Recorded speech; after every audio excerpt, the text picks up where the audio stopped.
Saksikan Idea Fest 2023. Spesial hadirkan Anies Baswedan dan Ganjar Pranowo live di video. Jakarta Idea Fest 2023 kembali diselenggarakan. Tahun ini merupakan kali ke-12 festival ide kreatif yang menghadirkan berbagai pembicara dari tiap kalangan. Mengambil tema Lead the Lab yang diharapkan dapat memberikan ide dan informasi untuk industri kreatif Indonesia kembali. Idea Fest adalah festival kreatif tahunan terbesar di Indonesia. Pertama kali diadakan pada tahun 2011, Idea Fest berkomitmen menjadi wadah di mana pelaku industri kreatif dapat berbagi, berdiskusi, dan berkolaborasi untuk mendukung bertumbuhnya ekonomi kreatif Indonesia. Terima kasih udah dihadirkan di sini nih. Ya, padahal saya idea lovers juga. Iya, potensi terbaik dari intellectual property Indonesia tuh kalau dari Pak Ganjar seperti apa nih Pak? Aku boleh cerita pakai slide nggak? Boleh dong, silakan. Berikut Pak, silakan Pak. Jadi teman-teman, waduh ini biar kelihatan agak serius lah. Yang sudah pernah nonton The Big Five? The Big Four, sorry. Oh, lumayan. Yang lain belum nonton? Waduh, belum move on ini. Ada apa dengan cinta? Kamu kelihatan agak tua. Nontonnya itu. Gundala. Jokowi berdua. Pak, ini cerita ekonomi kreatif, Pak. Bapak udah dengar yang disampaikan oleh kawan-kawan artis. Mereka minta sama IO. Pak, dinyanyikan. Dia membayar royalti pada seorang Abdallah terus akan menciptakan.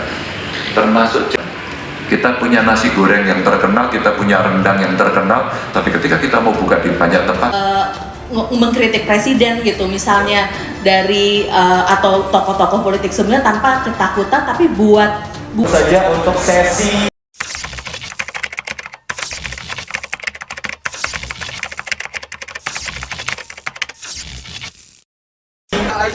Bapak di dalam bicara akan bikin event besar skala nasional, itu gimana Pak? enggak, aku nanya aja apa perlu dukungan pemerintah untuk membuat event besar secara nasional. Jika jawabannya iya dan itu menjadi prioritas, kenapa tidak? Bahkan sudah ada yang existing dan bagus ya, seperti Pesta Pora contohnya, sudah beberapa tahun dan ternyata bagus sekali. Cuman pasti keluhannya sama, kami nggak didukung oleh pemerintah. Makanya dukungan apa sih yang dibutuhkan? Uang. Maka perlu budget, perlu anggaran untuk bisa membuka ruang festival sehingga industri kreatif kita bisa muncul. Sebenarnya itu aja. Pilihannya adalah pada para pelaku, sehingga ketika para pelaku ini punya sebuah keputusan yang sama, ada konsensus di antara mereka, dan kemudian yuk kita buat yang satu gede, dan itu punya kita, kenapa tidak?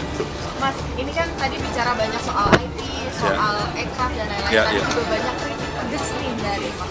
Enggak terlalu pedes, biasa aja. Enggak pedes, biasa. Utamanya terkait birokrasi. Nah, kalau Mas Ganjar kan walaupun akan purna pekan depan, tapi kira-kira birokrasi diperbaiki nggak sih Mas, dipangkas gitu? Harus. Untuk memperbaiki ekonomi. Harus. Kemarin kita ngobrol sama Pak Jokowi, saya berdua ngobrol cerita.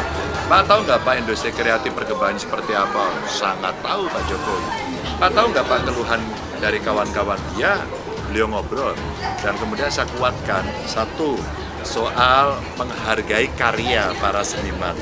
Kedua, memberikan kemudahan perizinan karena izin ini sulit sekali. Ternyata beliau paham sekali.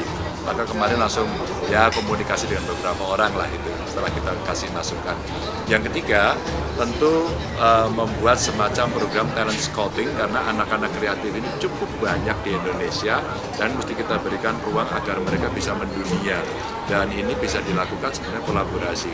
Kita menyekolahkan anak-anak berbakat keluar atau mengundang guru ke dalam atau menaikkan yang sudah benar-benar mereka menjadi seorang yang sangat profesional.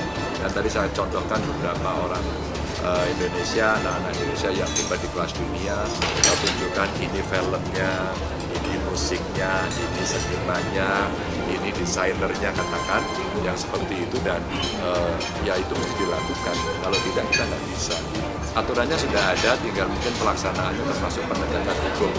Maka aparat penegak hukum mesti paham betul soal ini dan mau melakukan. Kalau enggak, pasti kita ya diremehkan mereka. Ah, Anda hanya omdo. Maka saatnya melakukan. Pak, soal tadi menjadikan diplomat seniman, Pak, gimana? Ya sangat mungkin, karena banyak seniman kita hebat berkelas dunia, kenapa kita tidak memanfaatkan itu? Mereka dipuja di seluruh dunia, dan itu pasti akan bisa menjadi brand, tidak hanya untuk dirinya. Kalau kita tarik untuk negara, kan kita bisa berkolaborasi untuk membawa pesan-pesan tentang Indonesia keluar. Promo kayak tentang Indonesia, bicara investasi, bicara pariwisata, bicara olahraga, destinasi, kan sebenarnya bisa kita titipkan semua sama mereka. Terbayangkan nggak kalau artis-artis yang saya sebut tadi, umpama Putri Aryani yang sekarang lagi keliling, terus kemudian ada Nicky, ada Rich Brian, setiap dia kontes ada yang sponsorin bajunya, katakan gitu ya, dengan sangat Indonesia banget, dari desainer Indonesia. Ya dugaan saya itu promosi yang akan berkelas, dan istilah kita ya mesti kita dorong terus mereka sehingga mereka punya gallery yang orang bisa menonton, tidak boleh disimpan. Yaitu negara menurut saya mesti fasilitasi. Tadi ngobrol apa aja sama Mas Aryo Tejo sama Menpora tadi kan sempat ngobrol tuh Mas. Ngobrolin apa? Yang ngobrol dia mau jadi pembicara. Ya, oke.